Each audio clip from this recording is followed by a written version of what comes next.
Morning po. Ayan po ang aking gulay po. Ayan, tingnan nyo. Ang gaganda na niya. Po, sa gulay po tayo. Ayan. Ito ang tinatawag nila na pakataw. Ito naman ang aking repolyo. Ayan po, tingnan nyo. Ayan.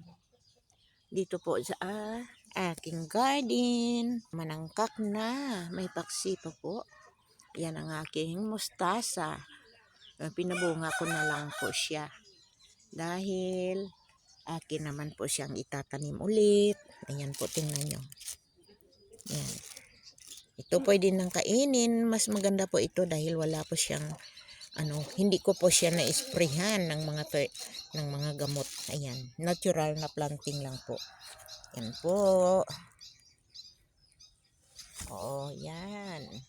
Yung ko aking sibuyas para pampakain lang dito sa bahay at hindi na ako punta ng farm para kumuha. Thank you very much po.